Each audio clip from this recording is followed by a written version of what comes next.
O Senhor esteja convosco. Ele está no meio de nós. Proclamação do Evangelho de Jesus Cristo, segundo Mateus. Glória a vós, Senhor. Naquele tempo, vendo Jesus as multidões, compadeceu-se delas, porque estavam cansadas e abatidas, como ovelhas que não têm pastor. Então disse a seus discípulos: a messe é grande, mas os trabalhadores são poucos. Pedi, pois, ao dono da messe que envie trabalhadores para a sua colheita. Jesus chamou os 12 discípulos e deu-lhes poder para expulsarem os espíritos maus e para curarem todo tipo de doença e enfermidade. Estes são os nomes dos 12 apóstolos. Primeiro Simão, chamado Pedro, André, seu irmão, Tiago, filho de Zebedeu, e seu irmão João, Filipe e Bartolomeu, Tomé e Mateus, o cobrador de impostos, Tiago, filho de Alfeu e Tadeu, Simão o Zelotas e Judas Iscariote, que foi o traidor de Jesus. Jesus enviou estes 12 com as seguintes recomendações: não deveis ir aonde moram os pagãos, nem entrar nas cidades dos samaritanos, e diante as ovelhas perdidas da casa de Israel. Em vosso caminho anunciai: o reino dos céus está próximo. Curai os doentes, ressuscitai os mortos, purificai os leprosos, expulsai os demônios. De graça recebestes, de graça deveis dar. Palavra da salvação. Glória a vós, Senhor.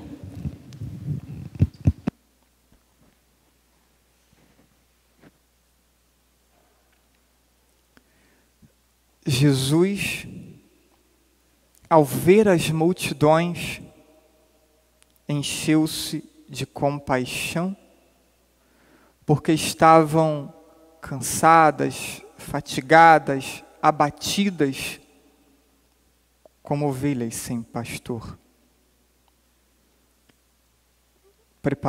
Quando separei para preparar a homilia, comecei a ler o Evangelho, e nesse primeiro versículo lido, já sabia que era sobre essa palavra que eu deveria pregar nesse fim de semana. E me veio presente tantas pessoas que ao longo desses 90 dias de pandemia para nós, relataram suas dores, relataram seus sofrimentos, relataram o que espiritualmente sentiam. E eu tive então, naquele momento, a certeza de que era o momento, e era a oportunidade proporcionada pela palavra para me direcionar a essa multidão de pessoas abatidas e cansadas. Neste momento histórico, ocorre uma reviravolta nesta passagem bíblica, na compreensão dessa passagem. O foco deixa de ser os maus pastores que não cuidam do rebanho e passa a ser o próprio dono do rebanho, o próprio Deus. Hoje encontramos muitas pessoas magoadas ou até revoltadas com Deus. O intenso sofrimento,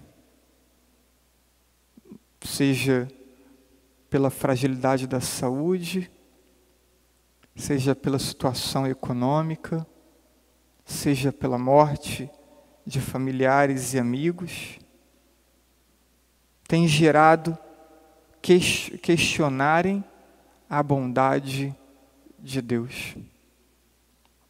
Perguntas como o porquê ou para que o mal, se Deus é bom, cada vez tornam-se mais frequentes, mesmo entre os cristãos.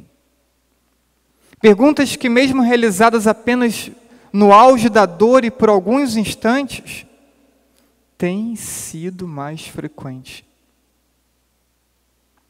Fui, portanto, recorrer a um texto de São João Paulo II, de 11 de fevereiro de 1984, que tem como título O Sentido Cristão do Sofrimento Humano, para que esse texto nos ajude nessa reflexão de hoje. Questionamentos que estremecem ou põem fim à confiança em Deus, e mais ainda, olhando ao cotidiano com a dramaticidade de tantos sofrimentos sem culpa. Quantas pessoas sofrem e não conseguem entender o seu sofrimento? Porque não vem um motivo concreto e real nas suas ações para sofrerem tanto quanto têm sofrido. E temos muitas pessoas sofrendo sem culpa. E ainda tantas culpas sem pena adequada. Quantas pessoas realmente culpadas não são punidas. Podemos pensar em tantos políticos e governantes que em nosso Brasil certamente aumentaram o sofrimento da população. E isso faz crescer o drama e faz crescer o sofrimento de uma multidão de pessoas.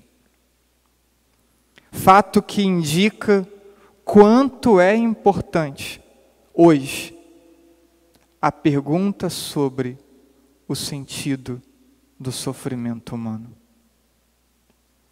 Estas perguntas encontram sua expressão mais viva no livro de Jó. Os amigos de Jó o acusam de ter cometido alguma falta grave, porque entendem que o sofrimento seja um castigo de Deus. Ele sofre porque ele fez o mal. E isso conseguimos encontrar no capítulo 4, versículo 8 do livro de Jó, diz assim: aqueles que semeiam a maldade também a escolhem.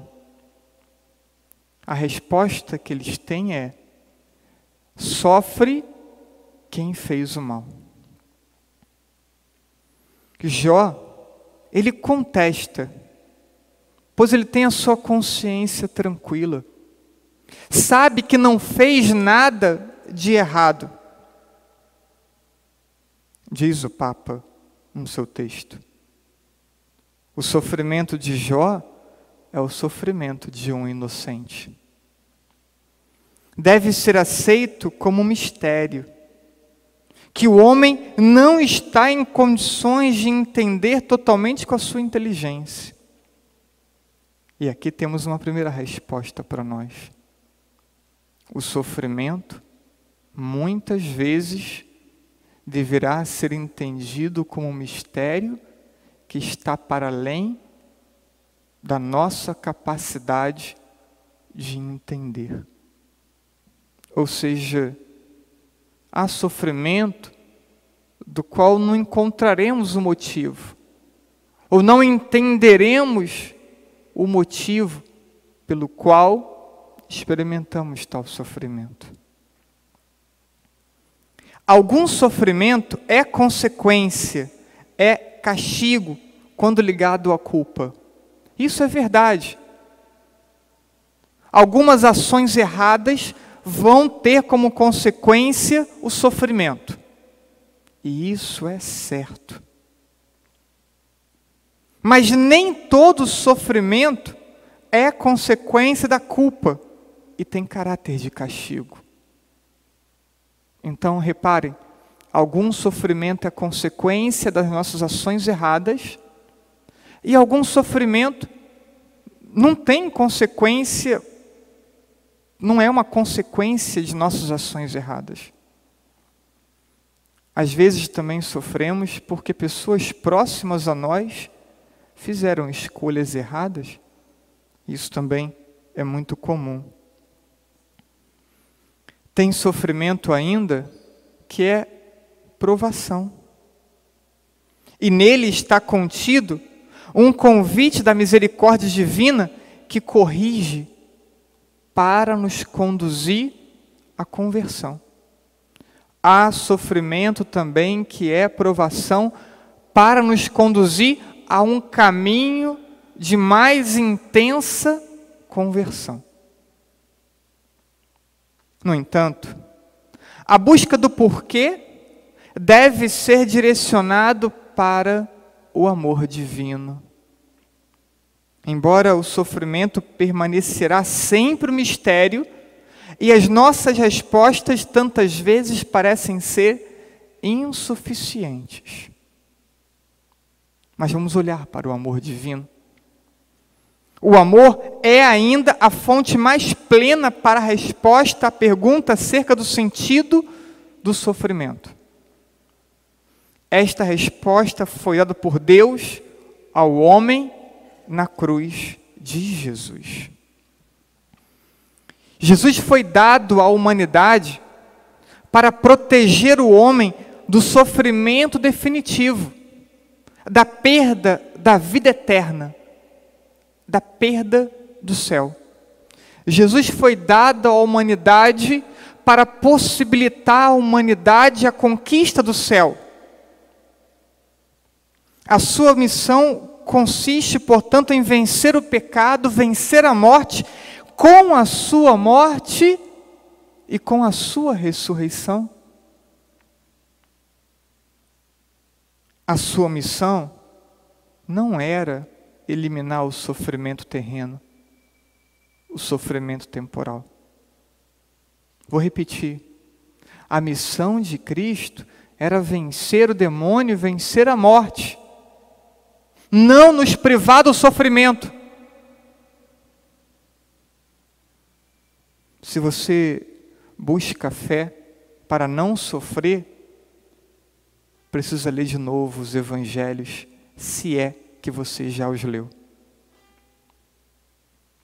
Mesmo assim, ele projeta a vida de Cristo, a sua entrega, o seu sofrimento, projeta uma luz nova sobre o nosso sofrimento temporal, sobre o nosso sofrimento humano.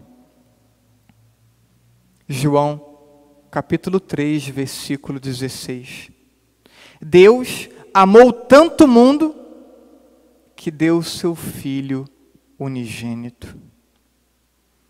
O sofrimento humano atingiu o seu ponto alto na paixão de Cristo, alcançando uma dimensão completamente nova. O sofrimento foi associado ao amor. Na cruz de Cristo, o sofrimento foi associado ao amor. O amor que cria o bem. O amor que, tirando o bem mesmo do mal, tirando o bem mesmo do sofrimento. Na cruz de Cristo, devemos repropor-nos a pergunta sobre o sentido do sofrimento. E ali, na contemplação da cruz de Cristo, encontrar para o sofrimento humano e para o nosso sofrimento uma nova resposta. O Redentor sofreu em lugar do homem, sofreu em favor do homem. E cada um dos homens, e cada um de nós, somos chamados a participar naquele sofrimento de Cristo, por meio do qual se realizou a redenção da humanidade. Pois Cristo elevou o sofrimento humano ao nível de redenção. Cristo elevou o sofrimento humano ao nível de salvação.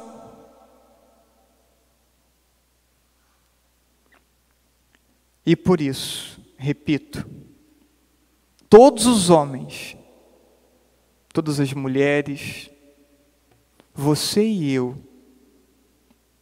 com o nosso sofrimento, podemos participar do sofrimento redentor de Cristo. Podemos associar as nossas dores às dores de Cristo. Podemos tornar o nosso sofrimento redentor. Romanos, capítulo 12, versículo 1. Exorto, irmãos, a oferecer os vossos corpos como sacrifício vivo, santo e agradável a Deus. Este é o culto espiritual que lhe deveis prestar. A oferta da própria vida, a oferta da própria dor. Assim, aquela aparente revolta pelo sofrimento experimentado, eu comecei a sentir essa revolta muito cedo. Nos primeiros anos de minha vida, já sentia essa revolta contra Deus e senti muitas vezes ao longo da minha infância, da minha adolescência, de minha juventude. Vez ou outra, não a revolta, mas ainda fico meio bravo com Deus. Mas essa revolta oferece lugar quando entendemos esse caminho de reflexão que estamos fazendo e quando entendemos que o nosso sofrimento pode ser associado ao sofrimento de Cristo. Essa revolta oferece lugar à oportunidade de corresponder amor com amor. O amor de Deus com o nosso amor. Oportunidade de unir-se e de unirmos mais intimamente ao Cristo sofredor. Antes de você, Ele sofreu. Ele sofreu como inocente. Por você e por mim. E no meu sofrimento eu posso unir-me a Cristo. Também oportunidade de ser um eficaz instrumento de salvação para toda a humanidade, especialmente para os amigos e familiares. Você, com a sua dor, pode ser instrumento de salvação para a sua família e para os seus amigos. E concluindo essa reflexão, todos nós, arrependidos por termos ficado em algum momento, ou em muitos momentos, chateados com Deus.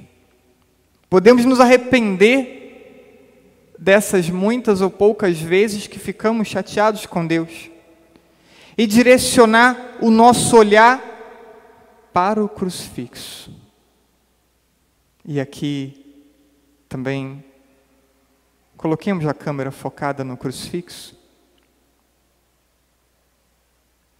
E olhando para o crucifixo, poder exclamarmos: obrigado, Jesus, meu bom pastor, por teu amor expresso ao extremo da cruz. Que eu te ame verdadeiramente também ao extremo da cruz. E quero cantar uma pequena estrofe que cantamos na Sexta-feira Santa. E eu quero cantar novamente aqui.